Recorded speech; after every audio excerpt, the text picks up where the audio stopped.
ओम शांति। मुरली तारीख 8/3/2024। मीठे बच्चे, बाप की सकाश लेने के लिए खुशबूदार फूल बनो। सवेरे सवेरे उठकर याद में बैठ प्यार से बाबा से मीठी मीठी बातें करो। प्रश्न: बाप को सब बच्चे नंबरवार याद करते, लेकिन बाप किन बच्चों को याद करते हैं?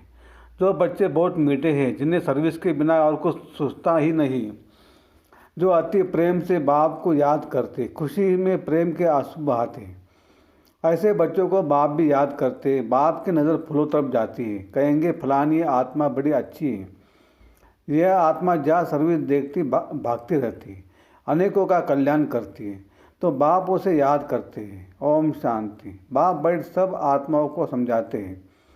शरीर भी याद पड़ता तो आत्मा भी याद पड़ती है।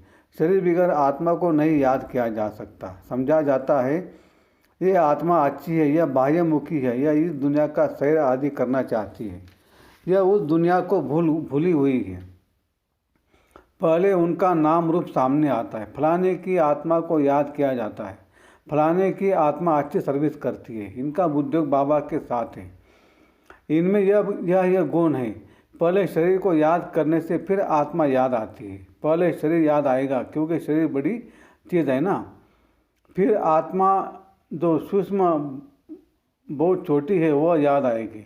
इन बड़े शरीर की कोई महिमा नहीं की जाती, महिमा आत्मा की जाती। इनकी आत्मा अच्छी सर्विस करती है, फलाने की आत्मा इनसे अच्छी है।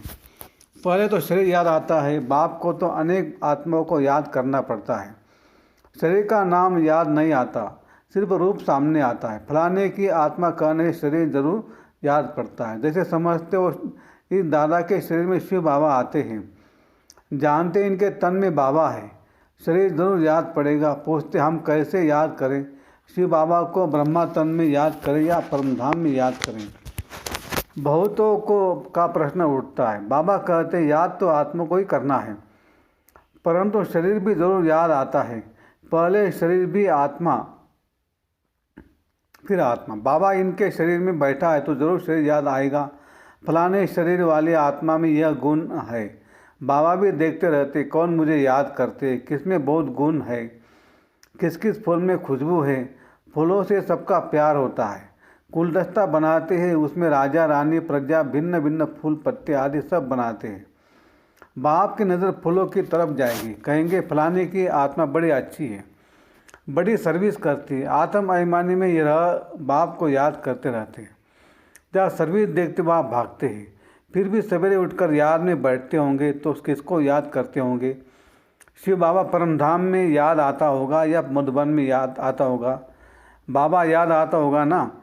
इसमें शिव बाबा है क्योंकि बाप तो अभी नीचे आ गया, मुरली चलाने नीचे आए हैं। इनका अपने घर में तो कोई काम नहीं होगा, वहाँ जाकर क्या करेंगे? इस तन में प्रवेश करते तो पहले जरूर शरीर याद आएगा, फिर आत्मा। फलाने शरीर में जो आत्मा है यह अनन्य अच्छी है, इनको सर्विस बिगड़ कुछ सोचता नहीं है, बहुत मीठी है। बाबा बैठे रहते हैं, सबको देखते रहते हैं। फलानी बच्ची बहुत अच्छी है, बहुत याद करती है। बांधेली बच्चियों को विकार के लिए कितनी मार मिलती है, कितना प्रेम से याद करती होगी। जब बहुत याद करती है तो खुशी के मारे प्रेम के आंसू भी आ जाते हैं, कभी कभी वो आंसू गिर भी पड़ते हैं। बाबा को और धंधा क्या है, सबको याद करते हैं। बहुत बच्चियाँ याद आती हैं, फलाने की आत्मा में दम नहीं है, बाप को याद नहीं करती, किसको सुख नहीं देती, ये अपना ही कल्याण नहीं करती। बाप तो यही जांच करते रहेंगे। याद करना माना सकाश देना। आत्मा का कनेक्शन परमात्मा के साथ रहता है ना। एक दिन आएगा जबकि बच्चे योग में बहुत रहेंगे, यह भी किसको याद करेंगे तो झट साक्षात्कार होगा। आत्मा तो है छोटी बिंदी, साक्षात्कार करे तो भी कोई समझ ना सके, फिर भी शरीर ही याद आता है। आत्मा है छोटी परंतु याद करती है तो उनकी आत्मा पावन बनती जाती है। बगीचे में वैरायटी फूल होते हैं, बाबा भी देखते यह बहुत अच्छा खुशबूदार फूल है, यह इतना नहीं तो पद भी कम होगा। बाबा के जो मददगार बनते हैं वही उस पद पाते हैं, वह भी जो बाप को याद करते रहते हैं। ब्राह्मण से ट्रांसफर हो देवता बनते हैं, यह वर्णन भी संगम पर ही कर सकते हैं कि यह दैवी फूल है या आसुरी फूल है। फूल तो सब है परंतु वैरायटी बहुत है। बाबा भी याद करते रहते हैं। टीचर अपने स्टूडेंट को याद करेंगे ना। यह कम पढ़ते हैं, दिल में तो समझेंगे ना। यह बाप भी है, टीचर भी है। बाप तो है ही, टीचर पढ़ने का जास्ती चलता है। टीचर को तो रोज़ पढ़ाना है। इस पढ़ाई की ताकत से वह पद पाते हैं। सुबह को तुम सब भाई भाई बाप की याद में बैठते हो। वह सब्जेक्ट है याद की। फिर मुरली चलती है, वह है पढ़ाई की सब्जेक्ट। मुख्य ही योग और पढ़ाई।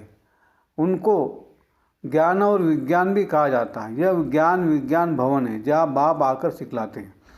ज्ञान से सारी सृष्टि की नॉलेज मिल जाती है। विज्ञान माना योग में, तुम योग में रहते हो, जिससे तुम पावन बन जाते हो। तुमको अर्थ का पता है। बाप बच्चों को देखते रहते, देही अभिमानी बनने से ही भूत निकलेंगे। ऐसे नहीं सबके भूत फट से निकल जाएंगे। हिसाब किताब जब चुकत हो फिर चलन अनुसार ही पद पाएंगे। क्लास ट्रांसफ़र होते हैं। इस दुनिया का ट्रांसफ़र नीचे हो रहा है और तुम्हारा ऊपर हो रहा है। कितना फ़र्क है। वह कलयुगी सीढ़ी नीचे उतरते जाते हैं और तुम पुरुषोत्तम संगम युगी सीढ़ी ऊपर चढ़ते जाते हो। दुनिया तो यही है, सिर्फ बुद्धि का काम है। तुम कहते हम संगम युगी हैं। पुरुषोत्तम बनाने के लिए बाप को आना पड़ता है। तुम्हारे लिए अब पुरुषोत्तम संगम युग है, बाकी सब घोर अंधियारे में है। भक्ति को वह बहुत अच्छा समझते क्योंकि ज्ञान का उन लोगों को मालूम ही नहीं है। तुमको अभी ज्ञान मिला है तब तुम समझते हो। ज्ञान की एक चुटकी से आधा कल्प के लिए हम चढ़ जाते हैं। फिर वहाँ ज्ञान की बात भी नहीं होंगी। ये सब बातें महारथी बच्चे ही सुनकर धारण कर और सुनाते रहेंगे। बाकी तो यहाँ से निकले और खलास। कर्म अकर्म विकर्म का राज भी भगवान ही समझाते। यह है कल्प का संगम युग। जबकि पुरानी दुनिया खत्म हो, नई दुनिया स्थापन होनी है। विनाश सामने खड़ा है।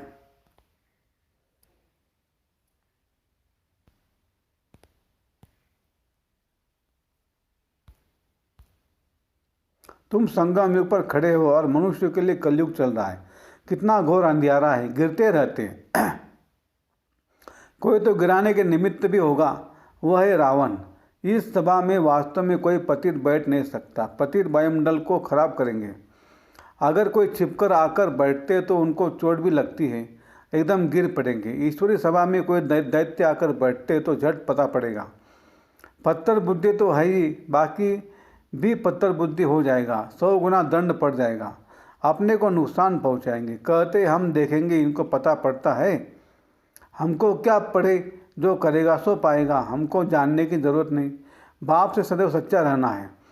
कहते सच तो बिठो नच। सच्चे रहेंगे तो अपनी राजधानी में भी डांस करेंगे। बाप है ही ट्रूथ, सत्य, तो बच्चों को भी ट्रूथ बनाना चाहिए। बाबा पूछते शिव बाबा कहाँ है? कहते इसमें है। परमधाम छोड़कर दूर देश के रहने वाले आए हैं, देश पर आए। उनको तो अब बहुत सर्विस करनी है।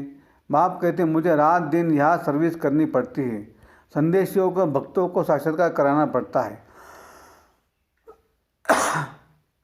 है तो यहाँ ही, वहाँ तो कोई सर्विस नहीं। सर्विस बिगर बाबा को सुख ना आए। सारी दुनिया की सर्विस करनी है। सब पुकारते बाबा आओ। कहते मैं इस रथ में आता हूँ।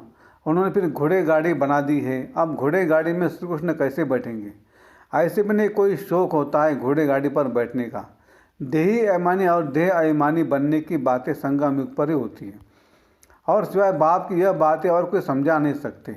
तुम भी अभी जानते हो, पहले नहीं जानते थे। क्या कोई गुरु ने सिखाया? गुरु तो बहुत किए, कोई ने भी नहीं सिखाया। बहुत लोग गुरु करते हैं, समझते हैं कोई से शांति का रास्ता मिल जाए। बाप कहते शांति का सागर तो एक बाप ही है। वह साथ ले जाते। सुख धाम शांति धाम का किसको पता नहीं है। कलयुग में है शूद्र वर्ण, पुरुषोत्तम संगम युग पर है ब्राह्मण वर्ग। इन वर्णों का भी तुम्हारे सिवाय कोई को पता नहीं है। या तो सुनते हैं, बाहर निकलने सब कुछ भूल जाते हैं। धारणा होती नहीं। बाप कहते हैं कहाँ भी जाते हो बैच पड़ा हो, इसमें लज्जा की बात नहीं है। यह तो बाबा ने बहुत कल्याण के लिए बनाया है। इसको भी समझा कर दो। कोई सेंसिबल होगा तो कहेगा इस पर आपका खर्चा हुआ होगा। बोलो खर्चा तो होता ही है, गरीबों के लिए फ्री है। वह धारणा कर ले तो वो इस पद पा सकते हैं। गरीब के पास पैसे नहीं तो क्या करेंगे? कोई के पास पैसे है परंतु मनुष्य है, इसने प्रैक्टिकल करके दिखाया, सब कुछ माताओं के हवाले कर दिया। तुम बैठ सब कुछ संभालो, क्योंकि अब तो यह ज्ञान मिला है कि पिछाड़े में कुछ भी याद न आए। अंत गाल दो श्री श्रीमरे। बड़ी बिल्डिंग्स आदि होगी तो अवश्य याद पड़ेगी, परंतु थोड़ा भी ज्ञान सुना तो प्रजा में जरूर आएंगे। बाप तो है गरीब निवाज, कोई कोई के पास पैसे होते तो भी मनुष्य होते हैं। ऐसा नहीं समझते कि पहला वारिस तो शिव बाबा है। भगवान वारिस तो भक्ति मार्ग में भी है। ईश्वर अर्थ देते, क्या वो कंगाल है जो उनको देते हैं? समझते ईश्वर के नाम पर गरीबों को देंगे तो गरीब एवज में देंगे। दूसरे जन्म में मिलता तो है, कहते दे दान तो छूटे ग्रहण। बाप को सब कुछ दे दिया, शरीर मित्र संबंधी आदि सब कुछ बाबा को समर्पण कर दिया। यह सब कुछ आपका है। इस समय सारी दुनिया पर ग्रहण लगा हुआ है। वह कैसे एक सेकंड में छूटता है, काले से गोरे कैसे बनते हैं, यह सब तुम ही जानते हो। फिर औरों को समझाते हो। जो कहते हम अंदर में समझते परंतु किसको समझा नहीं सकते, वो भी कोई काम के नहीं है। बाप कहते दे दान तो छूटे ग्रहण। हम तुमको अविनाशी रत्न देते हैं, वो सबको देते जाओ तो भारत पर व सारी दुनिया पर तो राहु का ग्रहण बैठा हुआ है, वह उतर जाए और बृहस्पति की दशा हो जाए। सबसे अच्छी होती है बृहस्पति की दशा। अब तुम जानते हो भारत खास और आम दुनिया पर राहु का ग्रहण लगा हुआ है, वह कैसे छूटे? यह तो बाप है ना। बाप तुम्हारे से पुराना लेकर नया देते हैं, इसको कहा जाता है बृहस्पति की दशा। मुक्ति धाम में जाने वालों के लिए बृहस्पति की दशा नहीं कहेंगे। अच्छा, मीठे मीठे सीलदे बच्चों प्रति माता पिता बाप दादा का याद प्यार और गुड मॉर्निंग। रूहानी बाप की रूहानी बच्चों को नमस्ते। हम रूहानी बच्चों की रूहानी बाप दादा को याद प्यार, गुड मॉर्निंग और नमस्ते। शुक्रिया बाबा, शुक्रिया आपका, लाख लाख शुक्रिया। कम बोलेंगे, धीरे बोलेंगे, मीठा बोलेंगे, सोच समझ कर बोलेंगे, तोल तोल के बोलेंगे और खुशी खुशी से घर जाएंगे।